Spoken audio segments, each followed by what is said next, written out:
Good morning to each and everyone. Considering all the blessings and achievements I have had in the past, I attribute my success to sincere, committed, and diligent effort combined with a strong faith in God. This sentiment was articulated by the heart of our esteemed guest of honor. She was born in June 2, 2000, and fruit of love of Mr. Rene Castillo and Mrs. Annalyn Castillo. A fourth child among the seven greatest blessings their lovely and supportive parents have. A consistent honor student from grades 1 to 12. She spent her elementary days at Aurora Central Elementary School, finished her junior high school years at Aurora National High School, and graduated in senior high school at Father Saturnino Orias College of Trento, Incorporated, and awarded as Best in Quantitative Research Paper for Group Research. She continued her journey at Agusan del Sur State College of Agriculture and Technology from 2019 to 2023, as she took Bachelor of Secondary Education, major in Mathematics, and completed the degree with Latin honors, specifically cum laude. During her stay in ASCA, she was chosen as ASCA TESC Batch 2023 representative with flat 1 grade in research. As time passes by, she has found her better half. She then married to Mr. Johnny Thiem. Meanwhile, last December 7, 2023, she finally got her license as professional teacher.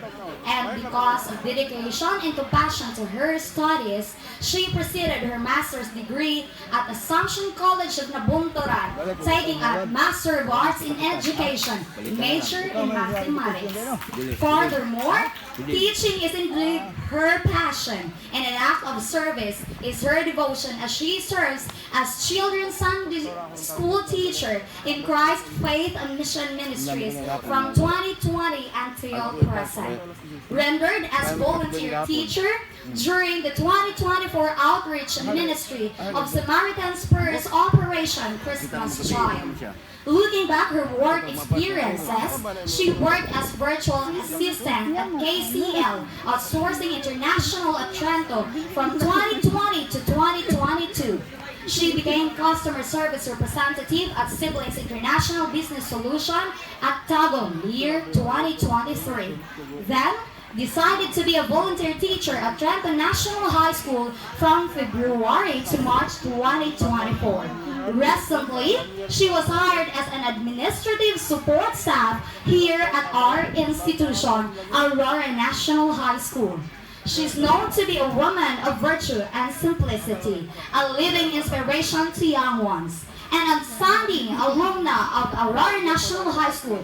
Ladies and gentlemen, I have the honor to introduce you the person behind these attainments and successes, our ever approachable guest speaker for today's event. She is none other than Ma'am Cynthia Chani Castillo Field, LPT. Let's give her a big round of applause, please.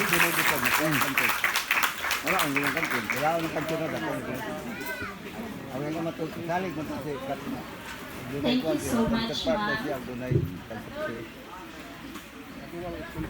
To our school's division superintendent, Ma'am Jusita B. Carmen, SESO 5. Public Schools District Supervisor, Ma'am Gina L. Locaberti. To our cluster head, Sir Antonio Taguba, sir. To our school head of Aurora National High School, Sir Joselito G. Locinario, sir. To the Barangay Kagawad and the PTA President, distinguished parents, faculty and staff, completers, good morning. It is an honor and privilege to be your guest speaker today. I am a proud product of Aurora National High School. That's why some of you know me already. And now, I work as an administrative support staff here in Aurora National High School. That's why nailhan na gid ko ninyo nga si Ma'am Cynthia. It was Aurora National High School in the her teachers, my teachers, who nurtured and instilled values to me. And I can't believe that it's been 7 years. 7 years ago, I was sitting like you, sitting where you were seated right now. I can still remember my classmates and I were filled with excitement and anticipation for the future. Many years have passed by, and during those times, I've just learned that this day is just the beginning of an incredible journey. I've come to realize few things along the way, and I hope that this will also help you. So first nga nako nga na-realize along the journey is poverty is not a hindrance to success. Ever since I was young, I have heard this famous quote a lot of times already. Maog yun niyang balik-balik nga akong madungog sa una, not knowing I will be having my own testimony about this. I finished my lower primary education, grade 1 to grade 3 in Makalangot, Arakan, North Cotabato, and I am a consistent first honor student back then. Ikaupat ko sa among 7 ka maigsuon, anak ni Linlin ug ni Boy Castillo. Hayahayang kinabuhi sa una og eskwela ra ang problema. But life has a lot of surprises. Kay tungod gipanganak man ko sa isog nga pamilya, we decided nga mobalhin diri sa Agusan. And my whole life changed since then. Life here is hard. And this place holds difficult memories of my childhood. Aside from being bullied for being Ilongga, ginasungog jud ko ana sa una, Ilongga Tikalon. I've learned so many things at an early age because of poverty. My father has no stable job, and my mother is a housewife, maong dili gyud sakto ang income to sustain our daily needs. Nakatuon ko og panguha og igi o kambilaka diraa sa Danao ug Gitas para lang na ami pangbugas. Daghan kaayo nga linta ang nipilit sa akong kamot ug paa nga akong giagwanta para lang makakwarta ug makakaon mi ana adlaw. And I remember walking from Purok 5 Aurora to Purok 5 Tapas to sell igi and ulang just to have 5 peso commission pangpalit lang og makaon. I also experienced selling takway, pako, gabi, tangkong ug langka. Dili para pambalon pero pampalit gihapon ang og bugas. Gikan Purok 4, padulong ilang Leni Amparo. Ako nang ginabaktas. Para ko singgit lang og, te, palit mo pako. Ang uban ana dili na motubag manarado na og putahan diretso. Yeah, I know, and some of you here kanang nailhan na guro ko kay sa una bata pa jud ko. Sige ra gud ko panagpamaligag takway. Ang uban dira kaila na gyud sa kuha. And I have experience nga recess na mosulod kay nagahimo og amakan para na ay pambalon. Sige og paabsinon para mananggi ug manghagdaw and sige og kalit tungod magabaktas pagikan tunga sa basakan. Padulong sa eskwelahan. Na-experience na ako nga ma-discriminate tungod sa among sitwasyon that time. But who am I to be heard of before? Pero may ma-mention ang pangalan sa walang kabayad sa amutan o pero may makasab-an kay panagsara mag-meeting ang ginikanan. Fast forward, I spent half of my college life as a working student. I became a virtual assistant sa umaga and estudyante sa gabi. I am a working student, but if you're gonna ask me how much my weekly allowance that time, 100 pesos ra gyud taon and 20-20 ra na kada adlaw. I have to support my parents from my sahod because I still have siblings in elementary and high school. Akong lunch and dinner maisa na panagsat tungod permi mahutdan og kwarta. Siguro party ra gyud ni siya sa akong pagka-Disney princess. There are a lot of thoughts that consume me in times of poverty, and yet I never stopped believing that there must be a way out. The fact that I was born into a poor family is not an excuse to remain poor. I made it here. I know that you will also make it here someday. Kamutingog diri sa atabangan o magstorya po sa inyong kaayo. Second is believe in the beauty of your dreams. Those who have a clear idea of what you want to achieve are the ones who will be most successful in creating the future you desire, no matter how difficult the journey is. When I was in grade 5, my parents decided nga paundagon ko o ang akong ate og eskwela. Tungod wala gyud mi kwarta. Grabe ka pobre no, kay paundagon naman jud ko. We cannot afford to buy notebooks and ball pen. While everyone is busy buying school supplies, we are also busy. Busy mi og pananggi para makasurvive sa kagutom every day. Luckily, my parents' plan is different from God's plan. The school principal of Aurora Elementary School, Sir Danilo Evangelio pa ato nga time, offered scholarship sa amoa duha ni ate. They offer to provide our school needs so we can focus on our study.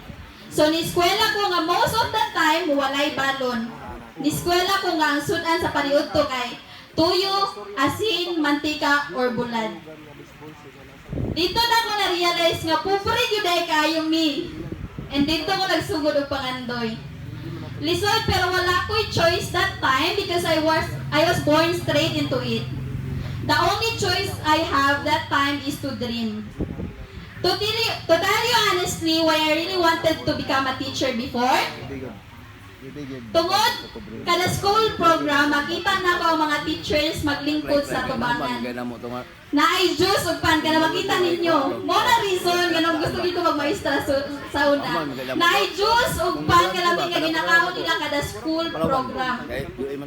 Isip ko sa kabata, naipog yun ko sa ilang pagkaon. Ikaw daw pobre, dili ba ka maipog? Ningon yun ko sa akong kagalingon nga, one day, magmaestra pod ko para makakaon pod kong lami. Diba? When I was in high school, grade 7, dili yun ako malintan ang scenario because this is the reason nga nung gusto na yun ko makahuman o kanang makagraduate yun ko. Kung sa elementary, nipag-awa ko sa mga nikaon nga teachers. Sa high school, gitawagin ko sa isa ka teacher.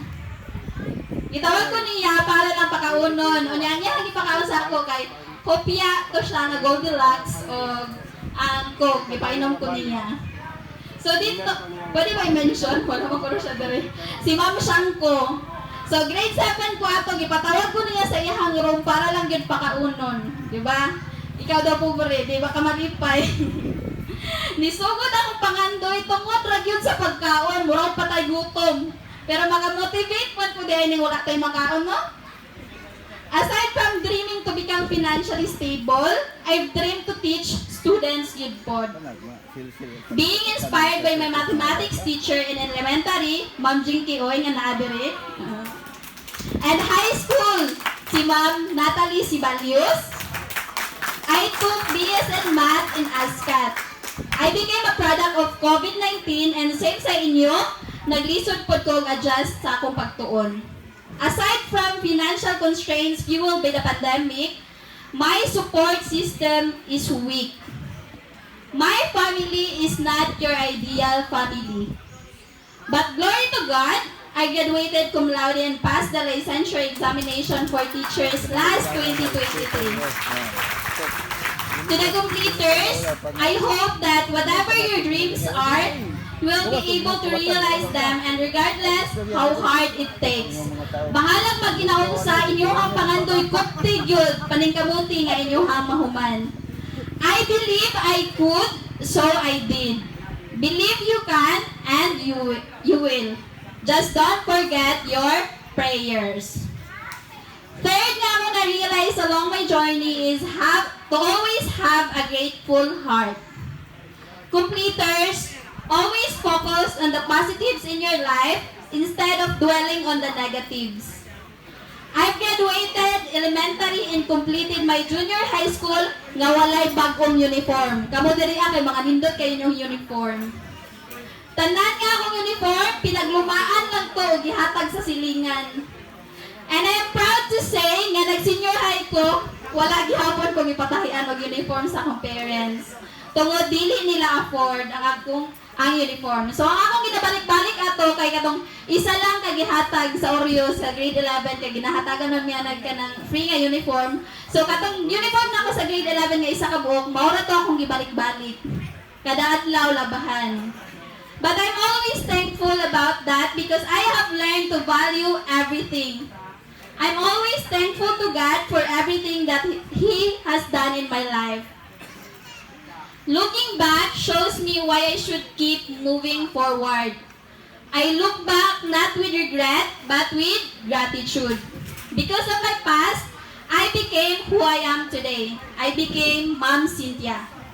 And yes, nakatilaw na ko mga pagkaon nga supra pas akong gina-crave sa una. I'm taking steps forward toward the life I want while looking back on the steps that brought me this far. I can change the past, but I can change myself, my attitude, and my reactions. To the completers, always be grateful for what you have right now. Learn to appreciate everything that you have and magpasalamat sa tanan nga nakapalibot sa inyo.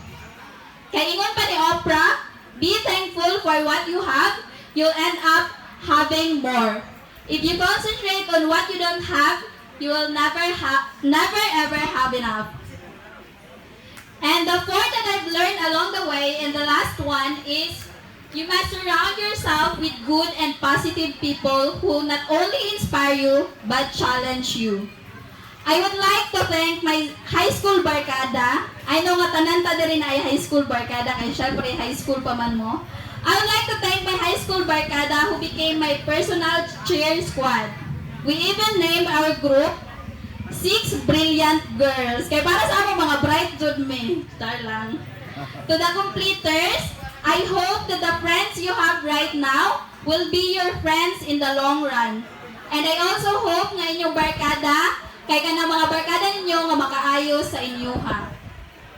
And I would also like to take this opportunity to acknowledge my parents. Bahalag wala sila sa akong duol.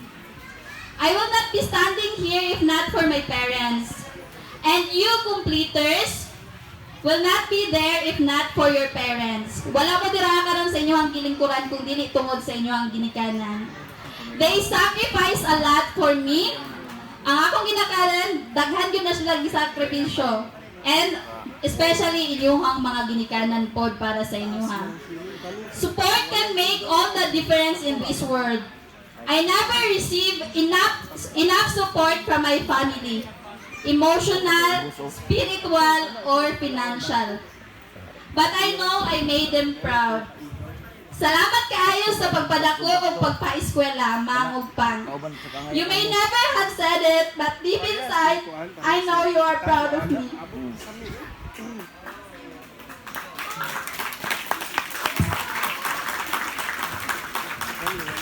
And to my high school teachers who are here, your lessons have left an indelible mark on my life. I want to know that your hard work, dedication, and passion for teaching are truly appreciated. Thank you for shaping my future, mga ma'am and sir.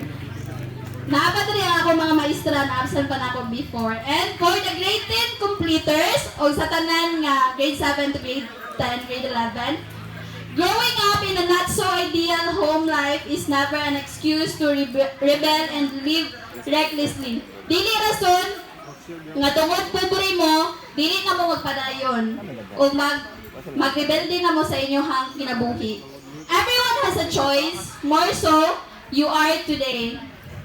The onus is always on you on how you decide to live your life. If ever na mo your own decisions nga nabuhat sa inyong kinabuhi, take a deep breath, pick yourself up, dust yourself off, and start all over again. I know that Aurora National High School prepared you not just inside but also outside the classroom. Mahihirapan man kayo, always remember that pearls are a product of pain and diamonds are created under pressure, so hold on, it will be your time to shine soon. May your journey be filled with happiness, wisdom, and success. Thank you and good morning once again.